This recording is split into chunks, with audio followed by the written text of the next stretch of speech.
Amilion, bonjour, que tu sois signe solaire, signe ascendant ou signe lunaire. Cette lecture t'est destinée, comme d'habitude, si tu as un signe qui est différent du lion, tu peux écouter les autres lectures correspondantes. Ça te donnera une vision plus riche et plus globale pour ton mois de mars, pour naviguer les énergies du mois de mars. Je ne me présente pas, je vais aller directement parce que j'ai tendance à faire des vidéos trop longues. Donc, si tu ne me connais pas, tu peux aller visionner les lectures de février où je me présente un petit peu si tu veux en savoir un petit peu plus. Je vais quand même te parler donc de mon concept avec le tarot. Donc, moi, je fais des lectures. Bon, là, en ce moment, c'est 3 cartes évolutives. Pour apprendre à vivre en conscience, c'est vraiment le truc que j'ai envie de te faire passer. Le vivre en conscience, c'est quoi? Eh bien, c'est connecter à l'ici et maintenant, au moment présent, pour trouver du sens à ce que l'on vit, pour éviter de tomber dans certains pièges, pour être moins réactif, pour ouvrir les portes de nos petites joies simples plus rapidement. Voilà, pour mieux comprendre l'autre, mieux se comprendre, et puis voilà, pour trouver une intensité plus importante en étant dans l'ici et maintenant. Hein, on est trop branché toujours sur l'avenir, on est trop bloqué parfois sur le passé et on passe souvent à côté de certaines choses. Et le tarot de Marseille est un excellent outil psychologique de connexion à soi et au moment présent. Donc je vais te parler d'énergie générale. Chaque lion va vivre des choses différentes. À toi d'adapter. Hein, je vais rester assez générale. Tu peux l'écouter une première fois. Tu prends que ce qui résonne.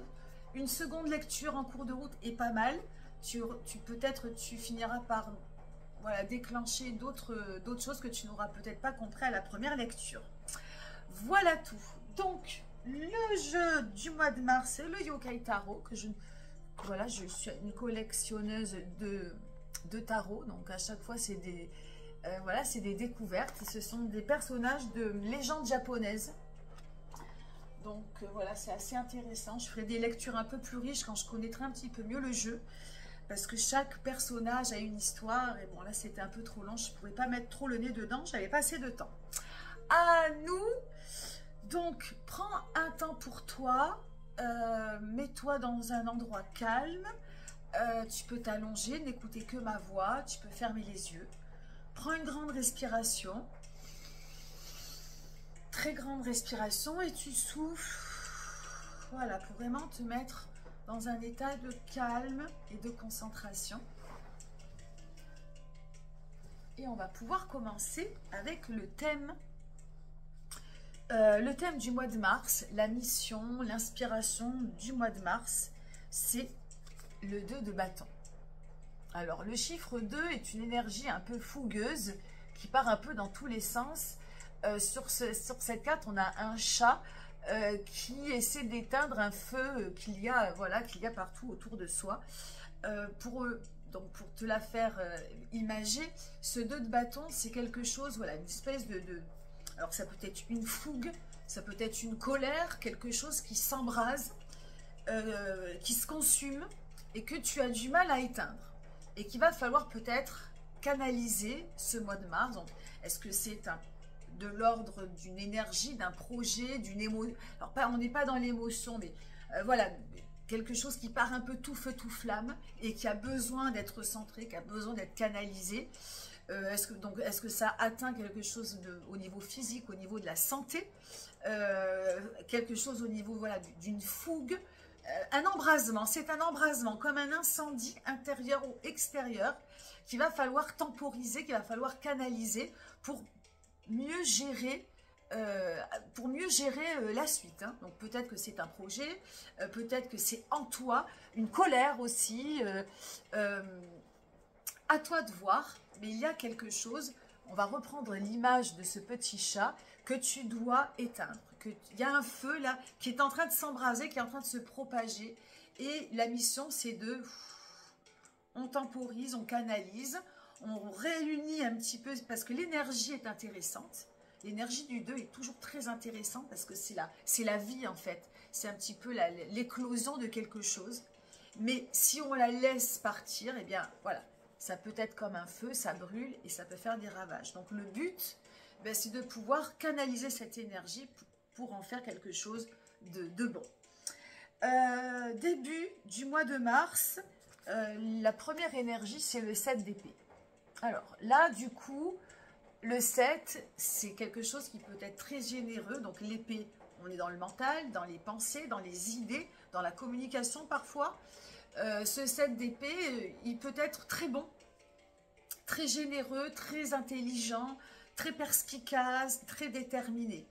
Si l'énergie est basse, ce sont souvent des énergies agressives, toxiques, qui font du mal aux autres et qui se retrouvent à nous faire du mal à soi.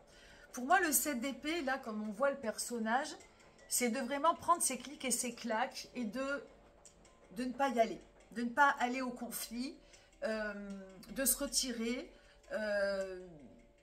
de ranger toutes les énergies, toutes les pensées toxiques et négatives, vraiment de ne pas rentrer dans certains jeux de soi-même ou des autres. Donc si ça te parle, on est un petit peu d'ailleurs avec cet embrasement, hein, il y a quelque chose là qui vient peut-être un petit peu te titiller de l'intérieur ou de l'extérieur, et le but de ce mois de mars, c'est de commencer par le mental et de temporiser le mental. Voilà, de s'éloigner du négatif, de dégager tout ce qui est toxique, négatif, polluant, de ne pas surréagir, tu vois, voilà, de vraiment prendre, tes clics et tes claques, et puis voilà, d'aller voir ailleurs si tu y es, de ne pas rentrer en conflit,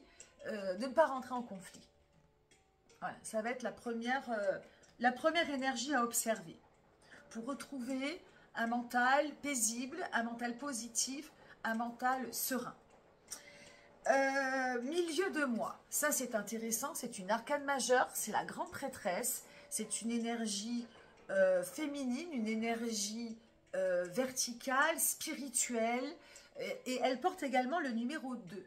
Donc on en revient un petit peu à l'énergie de ce 2 de bâton, sauf que là, ça n'a rien à voir. Le 2 de bâton, c'est ce que tu dois canaliser. La grande prêtresse, c'est l'outil qui va t'aider à canaliser un nouveau projet. Alors, la grande prêtresse, c'est la papesse.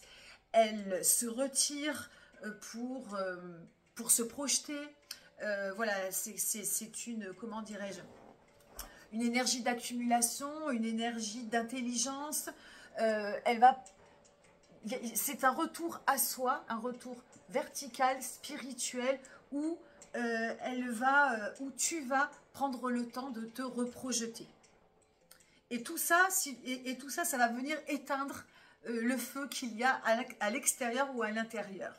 Et en prenant connaissance, en prenant conscience que ça commence par le mental, arrivé en milieu de mois, tu vas pouvoir te poser et tu vas pouvoir refaire l'histoire. La grande prêtresse, elle va refaire l'histoire. C'est une connexion vraiment très riche, très importante à ton féminin intérieur, mais que tu sois garçon ou fille, c'est pareil, à quelque chose qui va venir te poser pour mieux rebondir. Et voilà, ça va peut-être te demander donc justement une certaine pause. Hein, c'est une énergie de méditative, donc il va vraiment falloir prendre ce recul pour mieux rebondir. Et pour en arriver à la fin du mois, qui est 5 de bâton, et 5 de bâton, si tu arrives à faire le job, c'est mission accomplie. Le 5 de bâton, c'est la construction. C'est la construction. Alors, je parle de projet, mais c'est un nouveau départ. Un nouveau départ dans ta vitalité, dans tes énergies, donc peut-être par rapport à un bien-être, à un mieux-être, par rapport peut-être aussi à un projet. Tu as les 5 personnages, si tu regardes bien, ils sont dociles. Bon, ils sont calmes, ils peuvent rebondir à tout moment, mais ils sont sous contrôle. Et par rapport à la mission de départ, c'est mission accomplie.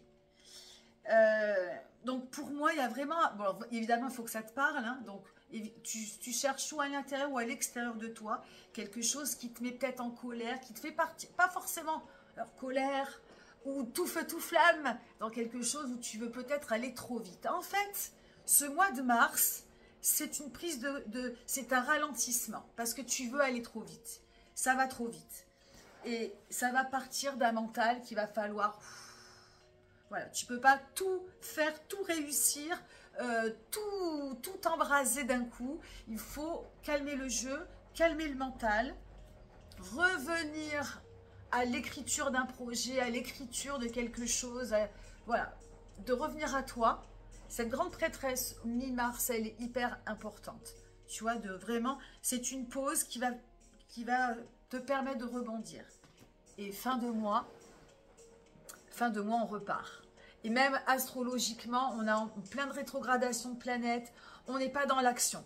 On est dans quelque chose qui va se préparer. Et le mois de mars, il va être assez chamboulant. On est en plus dans des éclipses avec l'énergie du poisson, etc. On est dans les énergies poissons qui sont assez difficiles, assez flottantes, assez remuantes, très émotionnelles. D'ailleurs, pas du tout de coupe sur ton tirage. Hein. Il n'y a pas d'émotion. Et il va peut-être falloir justement un petit peu lâcher prise. Donc, canaliser ces énergies pour qu'en fin de mois, tu repartes vraiment. Et la fin du mois de mars, il paraît que le printemps astrologiquement parlant, sera fou. Et tu seras prêt ou prête pour démarrer du bon pied ce printemps. Voilà ce que je peux dire sur ta lecture du mois de mars. Merci de m'avoir écouté. Si tu n'es pas encore abonné et que mes guidances te plaisent, n'hésite pas à t'abonner, à liker ma vidéo, à me laisser un commentaire. Ça, c'est encore le top. Je te souhaite un beau mois de mars et je te dis à bientôt. Bye bye.